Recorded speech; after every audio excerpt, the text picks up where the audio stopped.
I was curious, but that was back in the 80s sometime. And I asked, well, why aren't you DataFlex using SQL? Oh, he said, because SQL is so hopelessly outdated. Yeah. Well, there you go.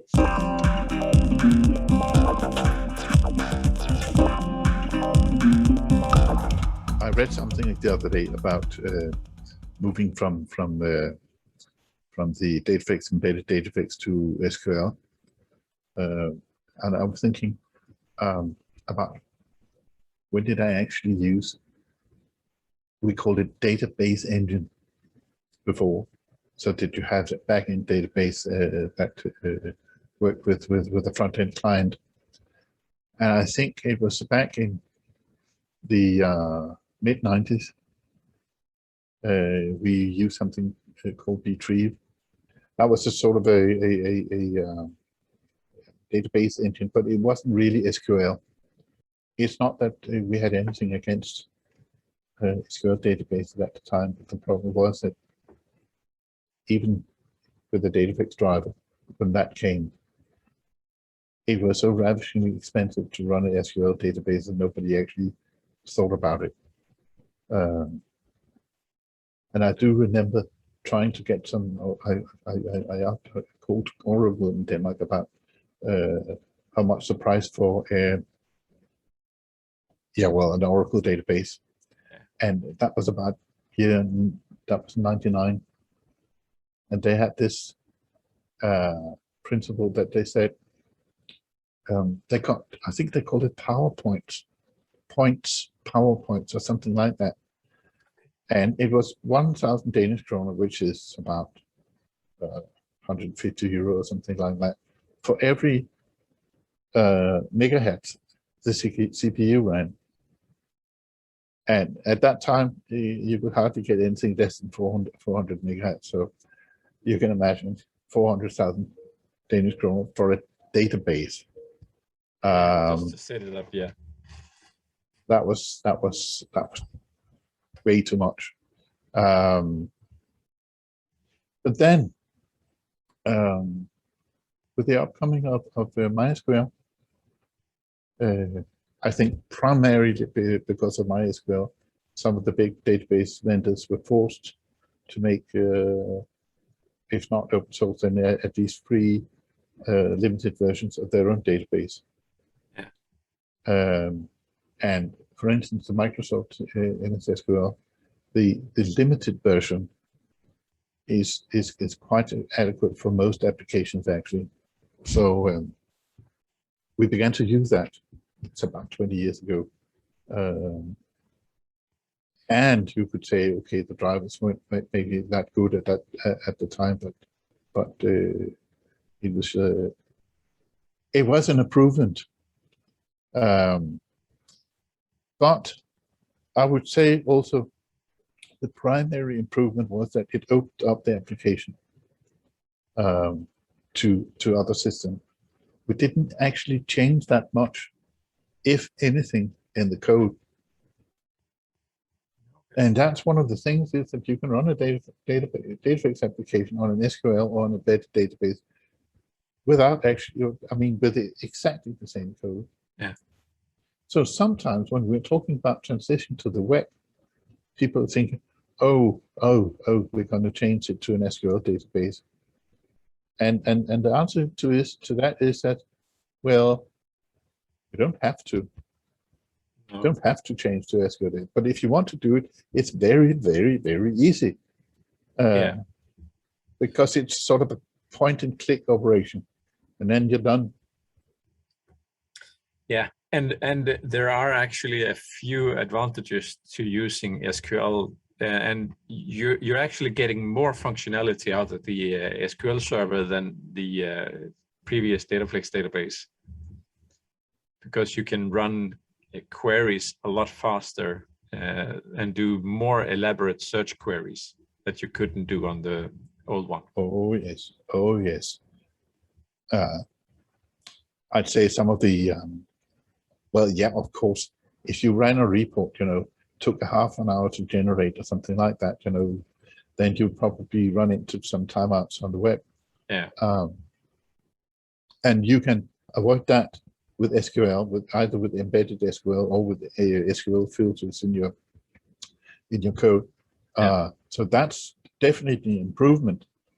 But I'd say that's an improvement whether you use whether you're on the web or not. I mean, you would want to use the new possibilities that are opened with SQL database, and that can be very powerful.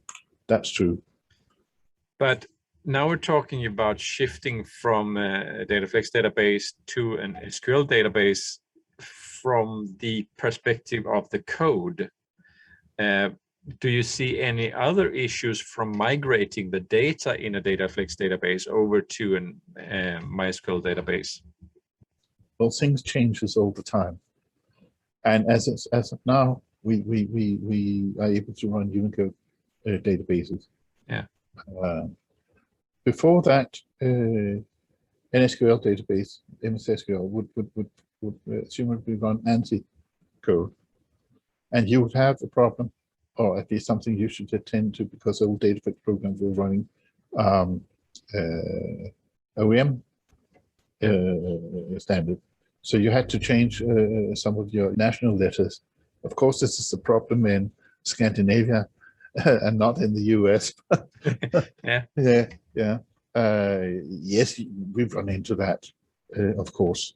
But then that's to do with the data. Also, one thing you should remember, even though you could run, I mean, almost any language in an SQL database also before, you still would need a collating sequence. Yeah. Which meant that you couldn't run different languages on the same instance of the database, of the same tables. You had to use the Unicode for that. Yeah. So that's new, but that's not tying us down. That's opening everything up, I would say. Yeah, it's yet another reason for switching to SQL, because you get a lot more possibilities. Yes. Oh yes, very much so.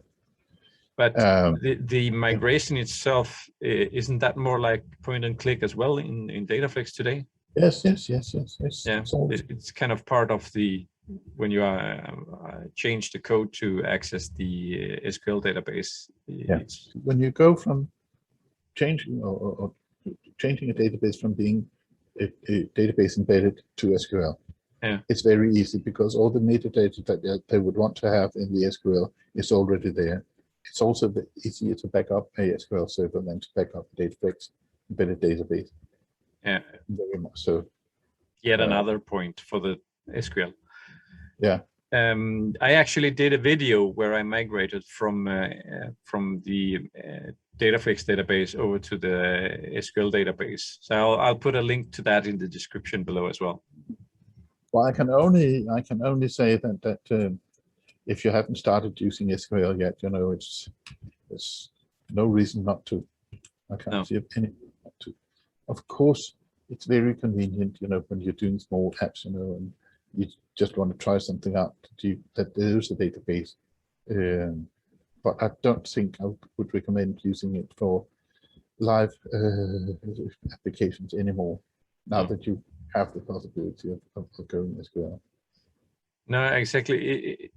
It's still a little bit easier to kind of set up the database while you're in the native and configure everything and make sure that everything is correct, and then just port it over to SQL when you're launching the first kind of beta version of it. Yeah, but that's because, as I said, DataFlex needs some extra metadata about the relations between various tables. Yeah. Because it's not explicit in an SQL database. It is in DataFlex, and all the nifty stuff it does with the master detail records and tables and views and stuff like that is based on that metadata.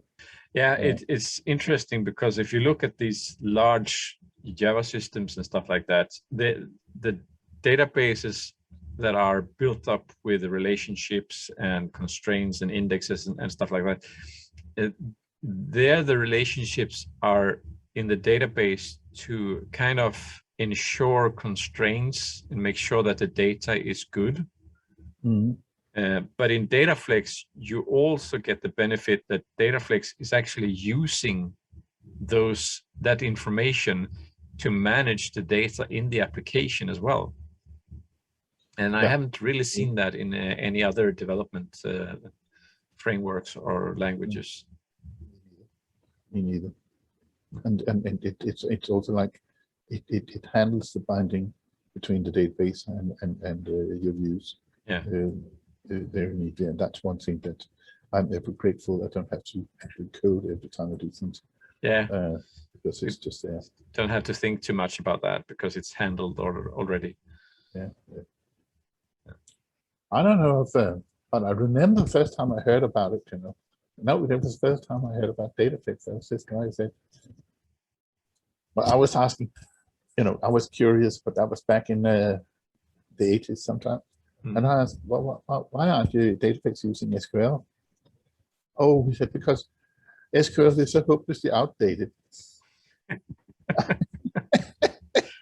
Yeah. Well, there you go.